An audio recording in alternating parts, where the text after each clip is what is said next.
Otep à tous, bienvenue sur la chaîne des panafricanistes par essence, par conviction et par excellence. Celle des citoyens kémites par nécessité et obligation de combat. Nous sommes une chaîne qui n'est guidée que par nos ancêtres et rien que par les ancêtres qui appartiennent à l'égrégore du monde noir.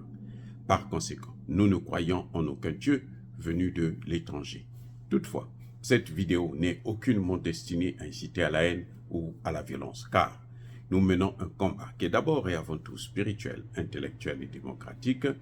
Ensuite, il est politique, géopolitique et géostratégique, contre l'impérialisme, le colonialisme, le néocolonialisme et l'endocolona, qui sont tous qualifiés de crimes contre l'humanité. Nous menons ce combat sur la base du principe fondamental que nous avons hérité de nos ancêtres kémites, qui est celui de la Mahat, c'est-à-dire solidarité, vérité et justice. Vous êtes donc en droit de connaître la vérité et nous avons l'obligation de vous dire la vérité, rien que la vérité, afin que justice soit rendue au continent africain. Et ça, c'est notre modeste contribution dans cette noble lutte en faveur de la souveraineté, la dignité, la solidarité et l'unité africaine. C'est exactement ça que nous appelons le panafricanisme. Bien-aimés frères et sœurs, j'ai un grand problème avec Félix Tshisekedi. Franchement, c'est vraiment ce qu'on appelle une bombe à retardement. C'est comme si, comme on dit en congolais, bozo baliboso mayele sima. C'est-à-dire que c'est d'abord l'ignorance, la bêtise qu'il met devant avant d'utiliser l'intelligence.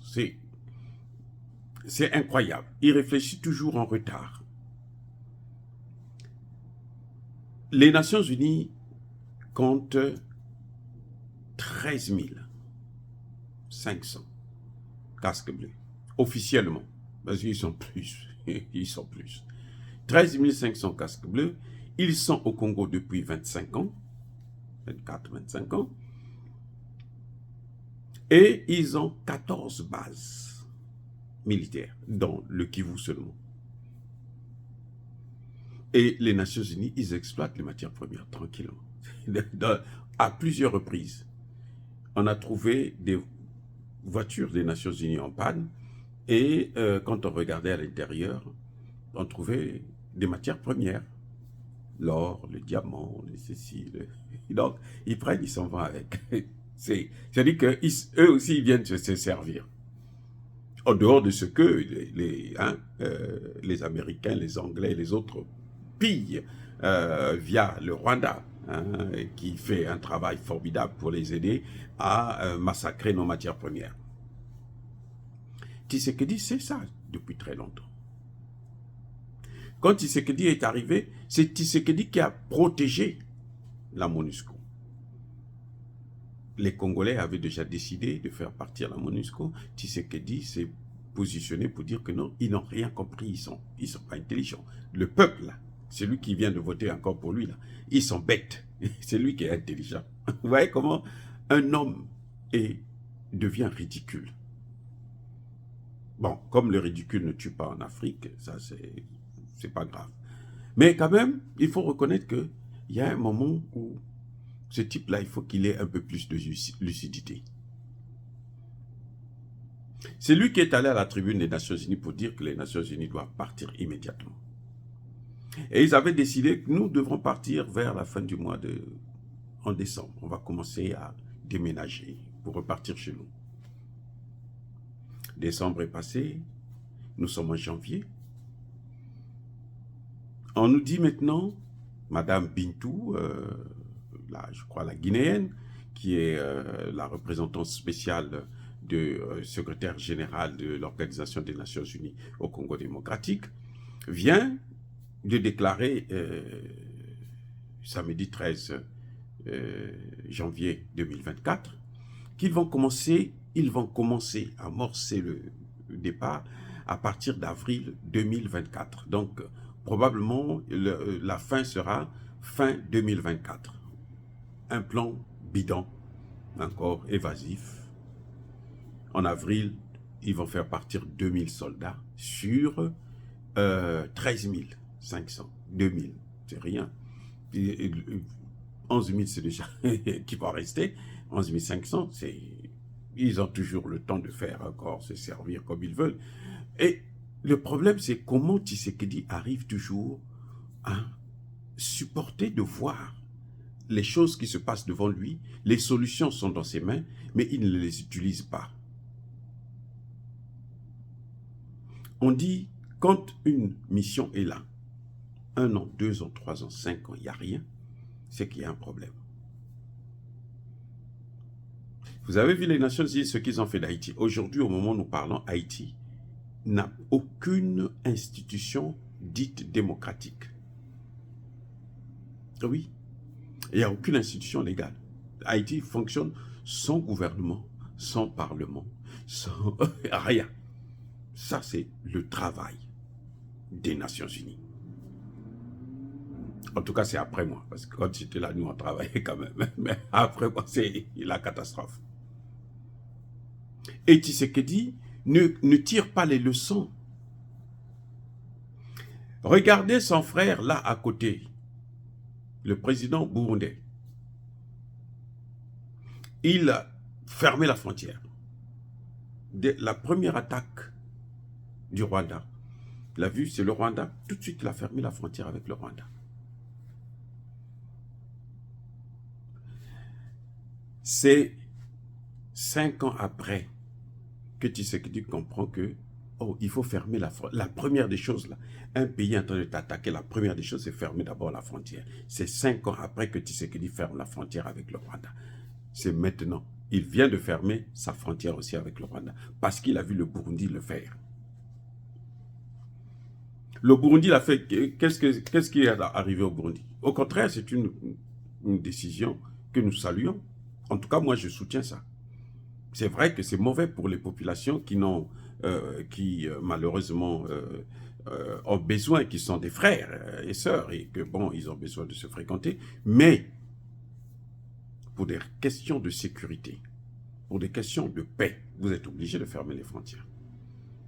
Tshisekedi aurait pu faire ça là, la première année quand il était arrivé. Les premiers mois, dès qu'il a pris le pouvoir, il dit, bon, la première des choses, on ferme les frontières, on va voir comment les M23 vont traverser. Vous fermez les frontières, vous mettez maintenant des soldats à la frontière, pour ne pas qu'ils puissent rentrer encore. Ceux qui sont à l'intérieur, là, tant pis pour eux. Eh bien, ils sont à votre merci. S'ils ne déposent pas les armes, eh bien, ils seront tous neutralisés. Aussi simple que ça. On ne négocie pas avec ce genre de choses. Le Rwanda n'est pas un grand pays. Ce n'est pas une aussi grande puissance. Donc, quand vous fermez les frontières, vous mettez une armée solide. Vous mettez vos hommes là, à la frontière, pour qu'ils ne puissent plus rentrer. Ceux qui sont là, ils ne vont plus sortir. Donc, ils n'auront plus de ravitaillement. Ça, c'était la décision que M. Tshisekedi aurait dû prendre. La première année, quand il a pris, les 3 premiers mois, là, quand il a pris le pouvoir, il suffisait qu'il s'asseye au pouvoir et dit, bon, voici ce que je veux faire. Lui prend la décision 5 ans après. Le Burundi, à côté, a pris la décision, même pas 1 mois après, 2 semaines après, il a pris la décision, fermez-moi cette frontière-là. S'ils veulent faire la guerre, on fait la guerre. Le Burundi est prêt à faire la guerre. Hein. Il dit, si le Rwanda veut faire la guerre, nous lui faisons la guerre. Ils aiment la guerre, nous aussi nous aimons la guerre. Il y a des Tutsis là-bas, il y a des Hutus là-bas. Nous aussi nous avons des Tutsis, nous avons des Hutus. Donc on va faire la guerre. Eh oui, le respect, à un moment donné, s'impose. Quand vous voyez qu'on ne vous respecte pas, vous devrez l'imposer par la force. Chez vous, vous n'êtes pas obligé d'aller chez eux. Chez vous, là, vous imposez le respect. Donc, le fait de garder les Nations Unies aussi longtemps que ça, c'est vraiment le manque de professionnalisme, le manque de sérieux, c'est une incompétence caractérisée et notoire. La deuxième des choses, c'est que, voilà maintenant que c'est le Burundi qui vient montrer au Congo quelle est la solution. La première décision à prendre, c'était celle-là, pour arrêter cette guerre. Et pire, c'est que Tshisekedi continue à travailler avec des mercenaires français. Mais ce sont les Français qui sont là. Ce sont les Français qui font tout ce que nous voyons là. Les Français, Américains, Anglais, Allemands et autres. je vais vous dire une chose, c'est que les réfugiés que Kagame va prendre en Angleterre, vous croyez que ce sont des réfugiés? Mais ce sont des mercenaires qu'il va prendre pour venir faire la guerre au Congo. On va les envoyer au Congo. Donc, fermer la frontière, c'est très bien. Je suis tout à fait d'accord avec Tshisekedi, mais il fallait le faire plus tôt, M. Tshisekedi. Vous avez vu avec Corneille Nangaa, dès qu'il a pris la décision, il a décidé de créer son alliance, l'alliance du fleuve Congo. Qu'est-ce qui s'est passé? Tshisekedi a rappelé son ambassadeur au Kenya. Le Kenya l'a expulsé tout de suite.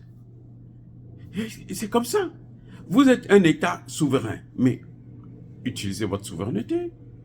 Le Kenya l'a expulsé tout de suite. Et c'est ça. Et vous devrez arrêter de faire confiance à ces Occidentaux. Même pas Israël, puisqu'on a vu Israël s'apprêter à envoyer des Palestiniens chez vous.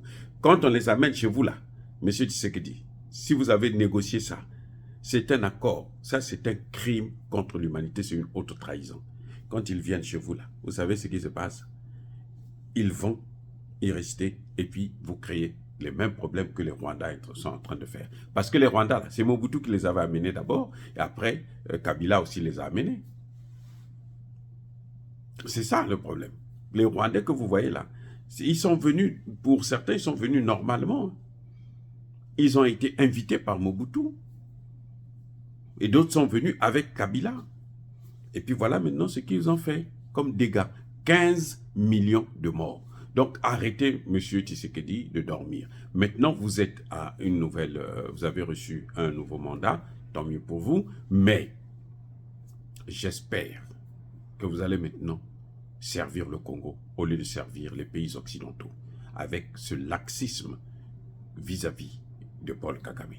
Dire cela, c'est inciter à la haine ou à la violence. Non, Yaba Kolerve, Yamalem. Encore une fois de plus, bien-aimés frères et sœurs, je persiste et je signe. Soyez bénis, soyez abondamment bénis par le Dieu des Kémites et par nos ancêtres angélisés. Mais que tous ceux qui persécutent le continent africain le pillent et le déstabilisent, qu'ils soient noirs, blancs, chinois, arabes, juifs, indiens ou qui qu'ils soient punis, maudits, foudroyés, neutralisés, écrasés, effacés par le Dieu des Kémites et par nos ancêtres angélisés. Vive l'Afrique éternelle, j'ai dit et j'assume.